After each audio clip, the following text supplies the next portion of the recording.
అదే RTV app వార్తల్ని క్షణాల్లో చదివే అవకాశం ఉంటుంది. ఒక న్యూస్ పేపర్, ఒక టెలివిజన్ ఛానల్ మీ చేతుల్లో ఎప్పుడూ ఉంటాయి. ఆంధ్రప్రదేశ్ రాష్ట్ర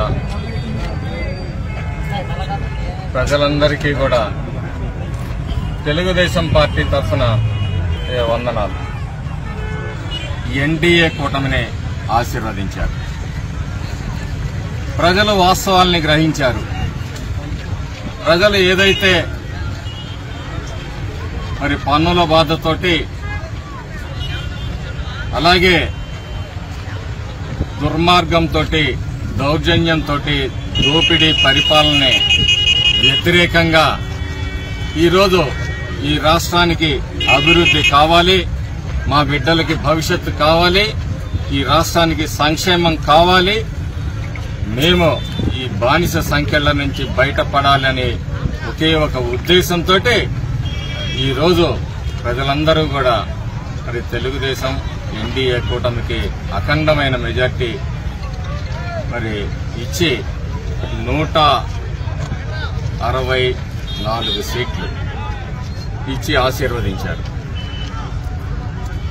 ఈరోజు చంద్రబాబు నాయుడు గారు మొట్టమొదటి సంతకం ఏదైతే ఈ రాష్ట్ర యువతని 5 సంవత్సరాలుగా ఈ వైసీపీ పరిపాలన మోసం చేసిందో దాని మీద మెగా డిఎస్సీ మీద 16,000 ఉద్యోగాలు ఈ యువతకి ఇచ్చేదానికి మరి తొలి సంతకం పెట్టడం, అలాగే భవిష్యత్తులో అధికారంలోకి వస్తే వైసీపీ ఆలోచన ఏంటంటే ల్యాండ్ టైటిలింగ్ యాక్ట్ను పెట్టి ప్రజలందరి ఆస్తుల్ని కూడా తాకట్టు పెట్టి మళ్లీ అప్పులు తేవాలనే దుర్మార్గపు ఆలోచన ఏదైతే చేసిందో ల్యాండ్ టైటిలింగ్ యాక్ట్ని రద్దు చేయటం.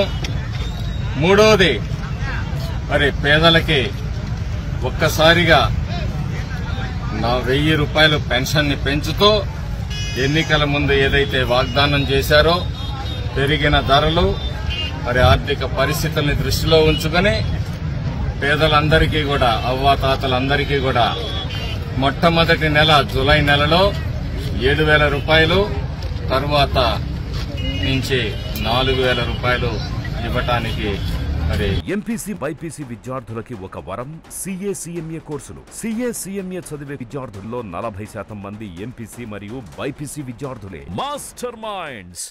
తెలుగుదేశం పార్టీ మంత్రివర్గం చంద్రబాబు నాయుడు గారి నాయకత్వంలో నిర్ణయించింది. ఆ తర్వాత స్కిల్ డెవలప్మెంట్ కాదు కానీ ఫస్ట్ గణాంకాలు ఎవరైతే మరి ఏదైతే అవసరమో వాళ్ళకి ఎందులో శిక్షణ అవసరమో అన్నింటినీ కూడా సెన్సస్ ని సేకరించి భవిష్యత్తులో ఎవరికి ఏ విధంగా స్కిల్ డెవలప్మెంట్ లో మరి ట్రైనింగ్ ఇవ్వాలనే ఒక ఆలోచనతోటి ఈరోజు ఆ గణాంకాలకి మరి నాంది చూడతా ఉంది. ఆఖరిగా పేదవాడికి పట్టెడు అన్నం పెట్టే అన్నా క్యాంటీన్ని కూడా దుర్మార్గంగా రద్దు చేశారు. తెలుగుదేశం పార్టీ సొంతగా అన్నా క్యాంటీన్లు పెట్టాలని ఆలోచన చేసినప్పుడు కూడా వాటి మీద దాడి చేశారు. మళ్లీ పేదవాడికి పట్టెడు అన్నం పెట్టేటందుకు అన్నా క్యాంటీన్ని కూడా మళ్లీ తిరిగి ప్రారంభించడం అనేది ఒక హర్షించదగ్గ పరిణామం.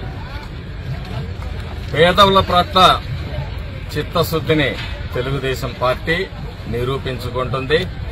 సంక్షేమంతో పాటు ఈ రాష్ట్రంలో అభివృద్ధి జరగాలి, ఈ రాష్ట్ర యువతకి భవిష్యత్తు ఉండాలి, ఈ రాష్ట్రాన్ని కాపాడుకోవాలి అనే ఒకే ఒక ఉద్దేశంతో ఈరోజు మరి ఎన్డీఏ కూటమి ఏర్పడి ఘన విజయాన్ని సాధించి ఈరోజు సంక్షేమ ఫలాలను అందించడానికి కూడా ఒక్కొక్కటిగా చర్యలు తీసుకోబోతా ఉంది.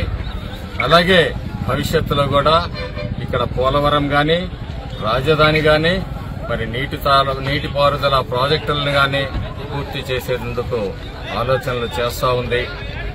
మాచర్ల నియోజకవర్గానికి వచ్చి ప్రత్యేకించి వరికపూడిసెల ప్రాజెక్టుని పూర్తి చేస్తాము. అలాగే బుగ్గవాగు నుంచి నీటి సదుపాయాన్ని మాచర్ల పట్టణంలో దాహార్తిని తీర్చడానికి మరి రాబోయే సంవత్సరంన్నర కాలంలోనే ఇవి పూర్తి చేస్తాము. ఇక్కడ మెరుగైన వైద్యశాలను ఏర్పాటు చేస్తాము. పేదల కోసం, ముఖ్యంగా గర్భిణీ స్త్రీలకు చాలా ఇబ్బందులు పడతా ఉన్నారు. అలాంటి పరిస్థితులు లేకుండా వాళ్ళని ఆదుకునే ప్రయత్నం చేస్తాము. పల్నాడు ప్రాంతం విద్యకి చాలా దూరంగా ఉంది. ఇక్కడ వీలైనన్ని విద్యా సంస్థలను తీసుకురావటం, మరి బడుగు బలహీన వర్గాలకు కూడా విద్యను అందుబాటులో తీసుకొని వచ్చే ప్రయత్నం చేస్తాం. మాచర్ల పట్టణాన్ని కూడా అభివృద్ధి చేస్తాము. ఇవాళ దుర్మార్గమైన పరిస్థితి ఏంటంటే, కనీసం మహిళలు మాచర్ల పట్టణంలోకి వస్తే, మరి ప్రతిరోజు మహిళలు అనేక వేల మంది పట్టణంలోకి వస్తారు.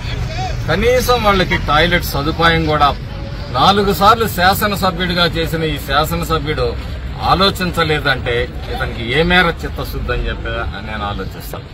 మొట్టమొదటిగా మహిళల కోసం ఈ మాచర్ల పట్టణంలో వాళ్ళకి ఏదైతే మరి వాళ్ళ ఆత్మ గౌరవాన్ని కాపాడే విధంగా మరుగుదొడ్లను ఏర్పాటు చేస్తామని చెప్పేసి తెలియజేస్తూ, మేము రాబోయే రోజుల్లో ప్రతి వార్డు తిరుగుతాము, సమస్యల్ని తెలుసుకుంటాము. మరి ఇవన్నీ కూడా మా నాయకుడి దృష్టిలోకి తీసుకొని వచ్చి మాచర్ల పట్టణాన్ని అభివృద్ధి చేసేందుకు, అలాగే ఈ పల్నాడు ప్రాంతాన్ని అభివృద్ధి పదంలో నడుస్తాము. ఈ అరాచక శక్తుల నుంచి కాపాడుతాము. అనేక విభాగాల్లో దోపిడీలు ఏవైతే జరిగినాయో వాటన్నిటినీ కూడా మరి మళ్లీ రివ్యూ చేస్తాము. దోషులపై కఠినమైన చర్యలు తీసుకుంటామని చెప్పి సందర్భంగా తెలియజేస్తూ, ఈ పల్నాడులో శాంతియుత వాతావరణం ఉండాలి, ఈ పల్నాడు అభివృద్ధిలో ఉండాలనేది తెలుగుదేశం పార్టీ ఆకాంక్ష. ఈ ప్రాంత వాసిగా నేనైతే ఎక్కడా కూడా ఘర్షణ వాతావరణాన్ని కోరుకోవటం లేదు. అడపాదడపా ఇక్కడ వైసీపీ నాయకులు వెనకటి బుద్ధి మార్చుకోలేకుండా రెచ్చగొట్టే కార్యక్రమాలు చేస్తున్నారు. చేస్తే మాత్రం ఖచ్చితంగా ఫలితం అనుభవిస్తారని చెప్పేసి కూడా ఈ సందర్భంగా హెచ్చరిస్తా ఉన్నారు. ఆతు పార్టీగా పేరు పెట్టుకున్న ఈ పార్టీ ఈ నియోజకవర్గంలో అనుపు లిఫ్ట్ ఇరిగేషన్ ప్రాజెక్టులో గాని, జరివాగు లిఫ్ట్ ఇరిగేషన్ పూర్తిగా మూలబడేశారు. అలాగే మరి పేట సన్నగళ్ల దగ్గర లిఫ్ట్ ఇరిగేషన్ ప్రాజెక్టు మూలబెట్టారు. డబ్బులుండి కూడా ధర్మవరంలో మరి ఆ ప్రాజెక్టుని మూలబెట్టారు. అంటే ఇతనికి సంపాదన మీద ఉన్న దృష్టి అభివృద్ధి మీద లేదనేది స్పష్టంగా అర్థమవుతా ఉంది. మరి మొన్న ఈ శాసనసభ్యుడు ప్రకటించాడు, ఓడిపోతే శాశ్వతంగా రాజకీయాల నుంచి తప్పుకుంటాను అని చెప్పేసి. మరి అతనికి మాట తప్పటం, మడమ తిప్పటం అనేది మరి అలవాటు. చూద్దాం ఏం జరుగుతుందో అనేది కూడా వేచి చూద్దాము. మరి దుర్గి మిర్చి యార్డు ఒకటి ఉంది, దాన్ని ఇసుక డంప్ యార్డుగా మార్చాడు. ఇక్కడ పూర్తి స్థాయిలో మిర్చి లావాదేవీలు జరిగే విధంగా, ఈ రైతాంగానికి మేలు జరిగే విధంగా చర్యలు తీసుకుంటాము. అంతేకాదు రైట్ కెనాల్ మీద ఎక్కడైతే అవకాశం ఉంటుందో అక్కడ అన్ని చోట్ల కూడా లిఫ్ట్ ఇరిగేషన్ ప్రాజెక్టులు తీసుకురావడానికి ప్రయత్నం చేస్తాం. అప్పుడే సమాజంలో అందరికీ మేలు జరిగినప్పుడే సామాజిక న్యాయం జరుగుతుంది. కానీ బస్సు యాత్రలతోటి సామాజిక యాత్ర అంటే కుదరదు. దానివల్ల జరిగే ఫలితం ఏమీ లేదు, పబ్లిసిటీ స్టంట్ తప్పితే. ఈ రోజు వరికపూడిసెల ప్రాజెక్టు గాని, ఈ లిఫ్ట్ ఇరిగేషన్ ప్రాజెక్టులు గాని వస్తే వీటిల్లో ప్రతి పేదవాడు కూడా ఆ ఫలితాలను అనుభవిస్తాడు. ఇది సామాజిక న్యాయం అంటే అన్ని వర్గాలకి న్యాయం చేయటం సామాజిక న్యాయం. సామాజిక న్యాయం అంటే బస్సు యాత్రలు కాదు. తెలుగుదేశం పార్టీ సామాజిక న్యాయం అంటే ఏంటో చేసి చూపిస్తుందని ఈ సందర్భంగా తెలియజేస్తాం. మరిన్ని వీడియోస్ కోసం ఛానల్ ని సబ్స్క్రైబ్ చేయండి. లేటెస్ట్ అప్డేట్స్ కోసం వాట్సాప్ ఛానల్ ని ఫాలో చేయండి. అండ్ లింక్ డిస్క్రిప్షన్ లో ఉంది.